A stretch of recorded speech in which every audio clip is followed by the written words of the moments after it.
சப்தம் ரூபன் அப்படிங்கிற paranormal cost investigator மூணார்ல நடக்கிற சூசைடுக்கு பின்னாடி இருக்கிறது என்ன அப்படின்னு கண்டுபிடிக்கிறது தான் இந்த சப்தம் படத்தோட ஒரு பேஸ் பிளாட். அதுக்கு முன்னாடி ஹலோ ஹாய் ஃப்ரெண்ட்ஸ், நான் தான் உங்க ஜெயராம் கிருஷ்ணன் பேசுறேன். குட்டி மெசேஜ்: நீங்க தப்பே பண்ணலினாலும் சம் சிச்சுவேஷன்ஸ்ல அக்செப்ட் பண்ண ட்ரை பண்ணிக்கோங்க, அவங்க கிட்ட அப்பாலஜைஸ் பண்ண பழகுங்க. இது நீங்க தப்பு பண்ணல இருந்தாலும் சாரி சொல்றேன் அப்படின்னு உள்ள ஒரு விஷயம் உங்களை தோண்டிகிட்டே இருக்கும்ல, அந்த விஷயத்த ஆஃப் பண்றதுக்கு தான். மேபி அது உங்களுக்கு வேற ஒரு டைமென்ஷனையுமே கொடுக்கலாம். சப்தம் இந்த படத்தை பொறுத்த வரைக்கும் டெக்னிக்கலி சவுண்டா ஒரு நல்ல படம். எஸ்எஃப்எக்ஸ் டிபார்ட்மெண்ட்ஸ் அவ்வளோ சூப்பராக ஒர்க் பண்ணியிருக்காங்க. சவுண்டிங்காக படம் கேட்கறக்கும் பார்க்கறக்கும் ரொம்ப அருமையாக எடுத்து கொடுத்துருக்காங்க. இன்ஃபேக்ட் ரீசெண்ட் டைம்ஸ்ன்னு சொல்றத விட லாஸ்ட் 2 decades ஒரு பிளாக் ஸ்க்ரீனை மோர் தென் 1 minute மேலே வச்சு அங்கே சீனை கதையில சொல்ல ட்ரை பண்ண விஷயம் ரொம்பவே பிரில்லியண்டான ஒரு மூவ். சாலிடா அந்த பிளாக் உங்களுக்கு என்டர்டெயின் பண்ணோம். வேற லெவல் ரைட்டிங், ஸ்கிரீன் ஸ்டேஜிங் எல்லாம் செம்ம பக்காவா from start to end miss பண்ணாம, ஏன்னா அந்த அளவுக்கு நுணுக்கமா நிறைய சீன்ஸ் எடுத்து கொடுத்துருக்காங்க. சினிமேட்டிக்கா இந்த படம் பாத்தீங்கன்னா சினிமாவில் கத்துக்கிட்ட கிராமர் ரூல்ஸ் எங்கேயுமே பிரேக் பண்ணல. கதையை எந்த அளவுக்கு சினிமேட்டிக்கா சொல்லணும்னு ட்ரை பண்ணணுமோ அந்த மாதிரி சினிமேட்டிக் பிரில்லியன்ஸை யூஸ் பண்ணி, சினிமேட்டிக் லிபர்ட்டியை யூஸ் பண்ணி ஹாரர் படம் தானே எடுத்திருக்கேன். உனக்கு என்ன ஃபேண்டசி தானே வேணும்? என்னோட லாஜிக் படி, இந்த கதைக்குள்ள இருக்கிற லாஜிக் படி நான் ஹாரர்ல ஒரு ஃபேண்டசி கொண்டு வரேன்னு சொல்லி ட்ரை பண்ண விஷயமெல்லாம் பக்காவான ஒரு என்டர்டைனிங் செக்மெண்ட்டு. அதான் கதைக்குள்ள அவ்வளோ ஃபோக்கஸ்டா, கேரக்டர் டெப்தா இந்த கதைக்குள்ள நம்ம என்னெல்லாம் விளையாட முடியும் கேரக்டர்ஸ்ல அப்படின்னு யோசிச்சா மட்டும்தான் எழுத முடியும். அந்த விஷயத்த டைரக்டர் அறிவழகன் ரொம்ப நல்லா பண்ணியிருக்காரு. குறிப்பா சொல்ல போனா ஆதி நடிச்ச ரூபன்கிற கேரக்டரோட மேனரிசம் அண்ட் அவருக்கு வச்ச ஒரு பேக் ட்ராப், அவர் ஏன் இந்த பேரநார்மல் கோஸ்ட் இன்வெஸ்டிகேட்டரா ஆனாரு, இதுக்கு பின்னாடி இருக்கிற மித்திக்கல் ரீசன்ஸ் என்ன, சயின்டிஃபிக்கா இப்படி என்ன நடந்திருக்கு, ஃபேக்ட்ஸ் எல்லாமே ஃபேக்ட்ஸை சொல்லுது. இது ஏன் ஃபேக்ட்ஸ் உண்மை இல்லையா அப்படின்னு கேட்டிங்கன்னா உண்மை இருக்கு. பட் சினிமாட்டிக்காக அது சொன்னங்காட்டி ஃபிக்ஷனலாக நிறைய விஷயங்கள் பண்ணியிருக்காங்க. அது என்டர்டெயின்மெண்ட்டுக்கு ரொம்ப பக்கபலமாக இருக்குது. சவுண்டை பற்றி பேசும்போது கண்டிப்பாக மியூசிக்கை பற்றி பேசணும்ல. தமன் இந்த படத்தோட மியூசிக் டைரக்டர் எனக்கு இன்னும் 3 சாங் போட்டிருக்காரு. சாங் வந்ததும் தெரியாது, போனதும் தெரியாது, அந்த அளவுக்கு கதைக்குள்ளே இருக்கிற சாங் தான். இன்னும் சொல்ல போனால் டைரக்டர் கதையை விட்டு எங்கேயுமே டிவைட் பண்ணல.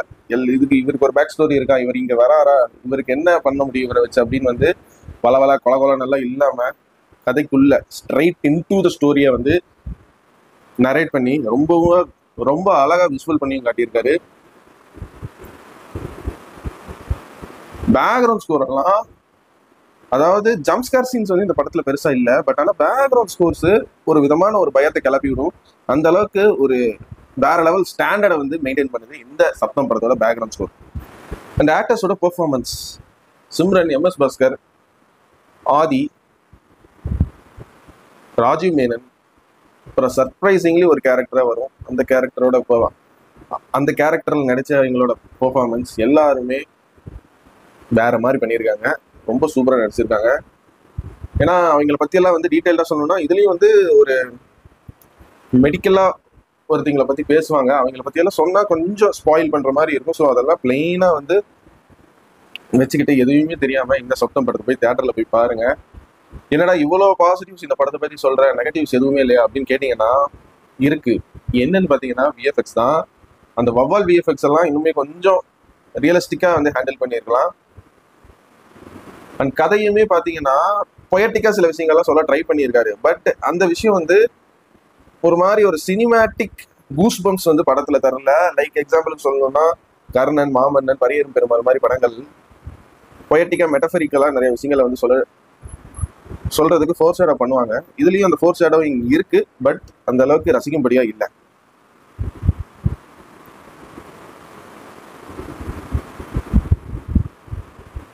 அண்ட் 2-3 இடங்கள்ல லாஜிக்குமே கதையை விட்டு வெளியே போன மாதிரி இருந்துச்சு. ஹாரர் படமா பார்க்கும்போது இது எந்த விதமான ஒரு ஜம்ப்ஸ்கேரோ பயமோ தரல. பட் ஒரு கிரைம் இன்வெஸ்டிகேஷன் த்ரில்லரா பார்க்கும்போது இதுக்குள்ள ஒரு அருமையான ஸ்டோரி தெரியுது. அண்ட் எக்ஸாம்பிளுக்கு ஒரு விஷயம் சொல்லணும்னா, இந்த படத்துல சினிமேட்டிக்கா சில விஷயங்கள் ரூல்ஸை ஃபாலோ பண்ணி சொல்லியிருக்காங்கன்னு சொன்னால, அதே மாதிரி எந்த மாதிரி விஷயம்னா, எப்பவுமே எதுவும் தெரியாதவங்க வில்லன் இவங்க எல்லாம் பாத்தீங்கன்னா ஃப்ரேம்ல லெஃப்ட் சைடு இருப்பாங்க. ஹீரோ எங்க இருப்பாருன்னு பாத்தீங்கன்னா ரைட் சைடு இருப்பாங்க. இது ஒரு ட்விஸ்ட் சீனுங்கிற போது அப்படியே villain right, hero left. Villain மணந்து இருந்தாருன்னா சென்டருக்கு அப்படியே ரைட், டெட் ரைட்டுக்கு போவாரு. இதெல்லாம் சினிமேட்டிக்கா வேற லெவல் பிரில்லியன்ஸ்லாம் 180 டிகிரி ஆங்கிள் அப்படின்னு ஒரு ரூலை வச்சு பயங்கரமா ப்ளே பண்ணுவாங்க. இந்த ஒரு அப்ரோச்சில் இந்த படத்தை பார்த்தீங்கன்னா எவ்வளோ பெரிய சினிமேட்டிக் பிரில்லியன்ஸாக வந்து கேமராவில் வந்து கதையை சொல்ல ட்ரை பண்ணியிருக்காங்க அப்படிங்கிறது உங்களுக்கு தெரியும். அண்டு சினிமோட்டோகிராஃபரை பற்றியும் சொல்லணும். ரொம்ப ரொம்ப ஒரு யூனிக்கான ஷாட்ஸாக இருக்குது. அந்த பிளர் எஃபெக்ட்ஸ் வேற ஷாட்ஸாக இருக்கட்டும், ஓவர் ஷோல்டர் ஷாட்ஸ் எல்லாம் ரொம்பவே யூனிக்கா, அதுவும் ஓவர் ஷோல்டர்லயே வந்து ஒரு க்ளோஸ் டைட் ஷாட்ல வந்து வச்சு எடுத்திருக்காரு. எல்லாமே படத்துல ஃப்ரேமா பாக்குறதுக்கு ரொம்ப சூப்பரா இருக்கு. இத்தனைக்கும் வந்து ஒரு லார்ஜர் தென் லேண்ட்ஸ்கேப்பா பார்க்கும்போது தான் வந்து ஒரு படம் நல்லா இருக்கும், அதுல இருக்கிற கலர் டிஐ எல்லாம் நல்லா இருக்கும் அப்படின்னு சொல்லுவாங்க. பட் இந்த படத்துல எனக்கு பர்சனலா க்ளோசர் டைட் ஃப்ரேம்ஸ் எல்லாம் ரொம்ப அழகா வந்து ஹேண்டில் பண்ணி வச்சிருக்காங்கன்னு சொல்லுவேன். அண்ட் இன்னொரு எக்ஸாம்பிள் சொல்லணும்னா, இந்த அமானுஷ்யம் காட்லினஸை வந்து சினிமேட்டிக்கா எப்படி காட்டுவாங்கன்னு பாத்தீங்கன்னா, அப்படியே டாப் ஆங்கிள் லெஃப்ட் கார்னர்ல இருந்து இல்ல ரைட் கார்னர்ல இருந்து காட்டுவாங்க. அப்படின்னா அந்த காட் பாயிண்ட் ஆஃப் வியூ, அந்த கோஸ்ட் பாயிண்ட் ஆஃப் வியூல இருந்து அந்த கோஸ்டோ இந்த கடவுளோ நம்மளை பாக்குற மாதிரி வந்து ஹேண்டில் பண்ணியிருப்பாங்க. அந்த விஷயத்த அந்த மாதிரியும் சினிமேட்டிக்கா நிறைய விஷயங்களை ஃபாலோ பண்ணி என்கேஜா வச்சிருக்காங்க ஆடியன்ஸை. அது வந்து நோட் பண்ணி பார்க்கும்போது தான் உங்களுக்கு தெரியும். பட் உங்களுக்கு அந்த சீன் ஒர்க் அவுட் ஆகுதுன்னா இதெல்லாம் தான் அதுக்கு பின்னாடி இருக்கிற ரகசியங்கள். ஸோ இதுதான் இந்த சப்தம் படத்தோட ஒரு ஓவரால் ரிவ்யூ. இந்த படத்தை தாராளமாக நீங்கள் ஃபேமிலியோட போய் பார்க்கலாம். எந்த வகையிலுமே வந்து இந்த படம் உங்களுக்கு போர் அடிக்காது, டிசப்பாயிண்ட் ஆக மாட்டீங்க. தாராளமாக இந்த படத்தை தேட்டரில் போய் அப்ரோச் பண்ணி பாருங்க. இந்த சப்தம் படத்துக்கு என்னோட ரேட்டிங் என்னன்னு கேட்டிங்கன்னா, 100க்கு தாராளமாக ஒரு 70 மார்க்ஸ் தருவேன். சப்தம்